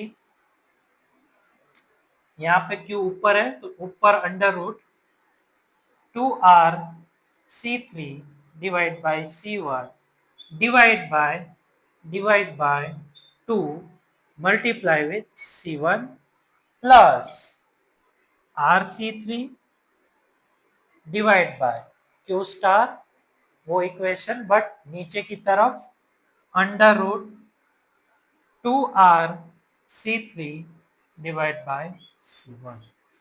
मेजोरिटली स्टूडेंट्स यहाँ पे बहुत ज्यादा कंफ्यूज होते हैं कि भाई अंडर रूट आ रहे हैं, डिवाइडेशन आ रहा है, या फिर डिवाइडेशन के अंदर अंडर रूट आ रहा है, तो इसका सॉल्यूशन हम किस तरह से करें। एकदम सिंपल रीजन समझाता हूँ सिंपल तरीके से। भाई अंडर रूट के बाहर कोई भी वैल्यू हो, उसको अगर आपको अंडर रूट के अंदर लेना है तो उसका स्क्वायर करके उसके अंदर डाल दो, ठीक है। जैसे कि फॉर एग्जाम्पल यहाँ पे 2 है, मैं अंडर रूट 4 लिखूं तो भी उसका आंसर 2 ही नहीं है, सेम ही तो होता है, ठीक है। सेम टू सेम यहाँ पे इसमें अंडर रूट डिवाइड बाई 2 है, बट मुझे उसको अंडर रूट इक्वेशन में डालना ही पड़ेगा क्योंकि कट करने के लिए कोई तो चीज चाहिए। इसीलिए मैं क्या करूंगा, 2 को ऊपर ले जाऊंगा, बट क्या करूंगा साथ में उसका अंडर रूट होने के कारण इसका स्क्वायर करके मैं अंडर रूट के अंदर डालूंगा। जैसे कि यहाँ पे मैं स्टेप लिख रहा हूँ, देखिएगा मैंने पूरा अंडर रूट में ले लिया है, ठीक है। यहाँ पे ऊपर की वैल्यू में डिवाइडेशन है, डिवाइडेशन के नीचे भी डिवाइडेशन, तो ये क्या होगा, C1 है वो नीचे चला जाएगा, समझ रहे हो। C1 जो है वो नीचे जाएगा और नीचे जाने के कारण पूरा अंडर रूट में आ जाएगा, तो ये बनेगा 2R C3 डिवाइड बाय, ये पूरा 2 था अंडर रूट के अंदर गया तो क्या हो गया 4 मल्टीप्लाई विथ C1। और यहाँ पे एक और चीज, मल्टीप्लाई विथ C1 है, मल्टीप्लाई में ऊपर की वैल्यू के साथ मल्टीप्लिकेशन में, तो अब इस वैल्यू को मैं अंडर रूट में डालू तो फिर से सेम टू सेम क्या करना पड़ेगा, उसका स्क्वायर कर देना है। ऊपर मल्टीप्लिकेशन में था मतलब कि ऊपर की तरफ ही आएगा C1 square plus same to same procedure, but यहाँ पे डिवाइडेशन में डिनोमिनेटर का डिनोमिनेटर न्यूमिनेटर के अंदर जाता है, ये हम सब जानते हैं। सेम प्रोसीजर, ये C1 है वो क्या होगा, ऊपर चला जाएगा, बट ऊपर की सारी वैल्यू है वो प्योर फॉर्म में, हमें उसको अंडर रूट में डालना है। तो R और C3 का क्या हो जाएगा, स्क्वायर हो जाएगा। ठीक है, तो यहाँ पे क्या बनेगा भाई, इसको अब अंडर रूट में लूं तो ये होगा R square multiply with C3 square multiply with C1। याद रहे डिनोमिनेटर का डिनोमिनेटर न्यूमिनेटर के अंदर चला जाता है। ठीक है, तो नीचे बचेगा सेम R2RC3। अब देखते हैं क्या कट हो सकता है। तो यहाँ पे C स्क्वायर ऊपर है, यहाँ पे नीचे C1 है, तो भाई एक C1 यहाँ से और एक C1 यहाँ पे C1 बचेगा। ठीक है, उसके बाद 2 और 4 है, ऊपर से 2 कट हो जाएगा, नीचे 4 में से 2 बचेगा। यहाँ पे R स्क्वायर और R एक कट हो जाएगा, तो यहाँ पे बचेगा R। यहाँ पे C3 और C3 का स्क्वायर है, तो क्या होगा, ये कट हो जाएगा, तो यहाँ पे बचेगा C3। तो ये फाइनल जो हुआ है वो मैं अब यहाँ पे लिख रहा हूँ, क्या इक्वेशन हमारा बचता है। तो यहाँ पे अगर हम अब देखें, बस थोड़ी देर में खत्म हो जाएगा, फाइनल कंक्लूजन पे आ ही रहे हैं इसके। अब यहाँ पे कट करने के बाद जो वैल्यूज बच रही वो मैं यहाँ पे लिख रहा हूँ। दोनों तरफ बचेगा RC1C3 divide by 2 plus under root RC1C3 divide by 2। अब यहाँ पे गलती से दोनों अंडर रूट है, मतलब कि मैं पूरा बना दूं, ऐसी हरकत मत कीजिएगा, याद रहे बीच में प्लस की साइन है। ठीक है, सपोज कि फॉर एग्जांपल आपका कुछ इक्वेशन ऐसा बन रहा है 2x square plus x square, तो यहाँ पे x की 4 पावर नहीं होती, यहाँ पे बनता है दरअसल क्या 3x। समझ रहे हो, ये चीज याद रखिएगा, बहुत सारे यहाँ पे कंफ्यूज हो जाते हैं। तो अब इसका भी same to same plus sign है, मतलब कि क्या हो जाएगा 2 under root RC1C3 divide by 2। Under root बाहर है, सॉरी 2 जो है वो बाहर है अंडर रूट के, तो मैं क्या करूंगा, अंडर रूट के अंदर लाने के लिए उसका क्या कर दूंगा, मैं स्क्वायर कर दूंगा।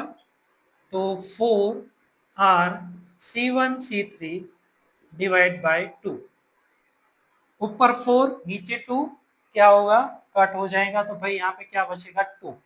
तो फाइनल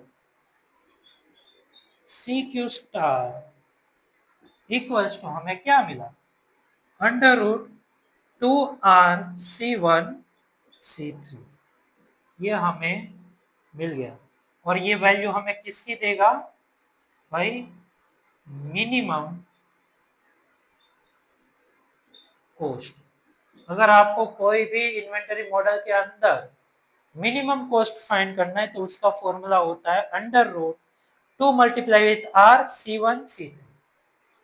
समझ में आया, ये आपको मिनिमम कॉस्ट लाके देगा। ये बन जाता है आपका इक्वेशन नंबर 7। ठीक है, यहाँ पे हमारा इन्वेंटरी मॉडल खत्म हो जाता है, बट दो वैल्यू ऐसी होती है जो हम फाइंड कर सकते हैं। ठीक है, वो भी साथ में फाइंड कर ही देता हूँ, ताकि हमारा पूरा पूरा का पूरा मॉडल नंबर 1 कंप्लीट हो जाए। ठीक है,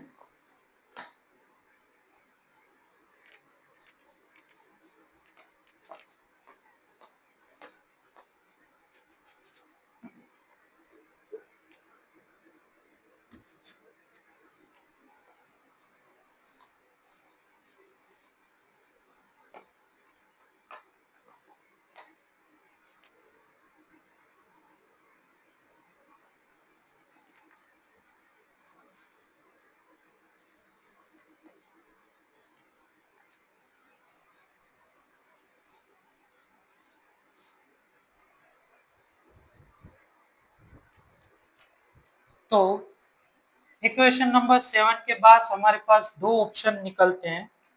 सबसे पहला इक्वेशन हमारा बनेगा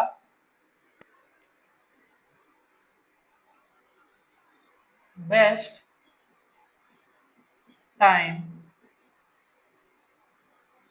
फॉर ऑर्डर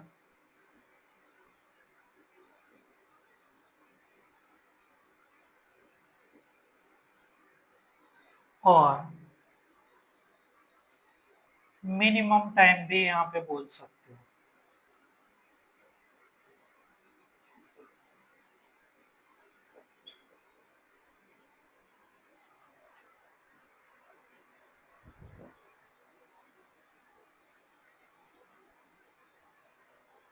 ठीक है, तो उसका फॉर्मूला यहाँ पे बनेगा T equals to Q star divide by R. ठीक है, क्यू स्टार का फॉर्मूला हम जानते हैं क्या है, under root 2C3R divide by C1 divide by R।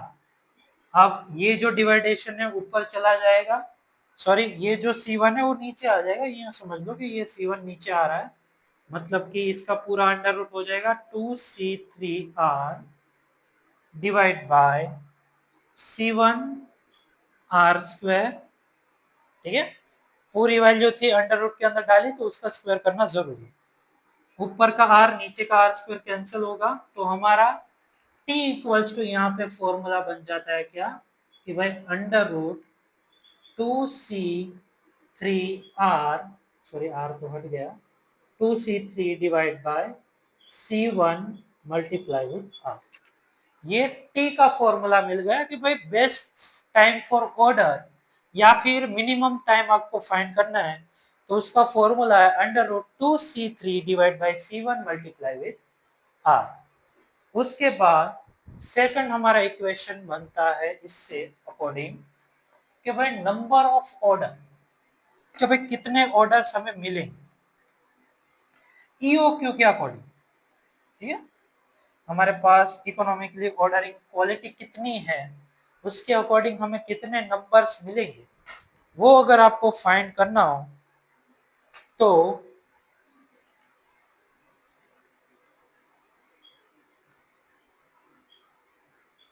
Number of order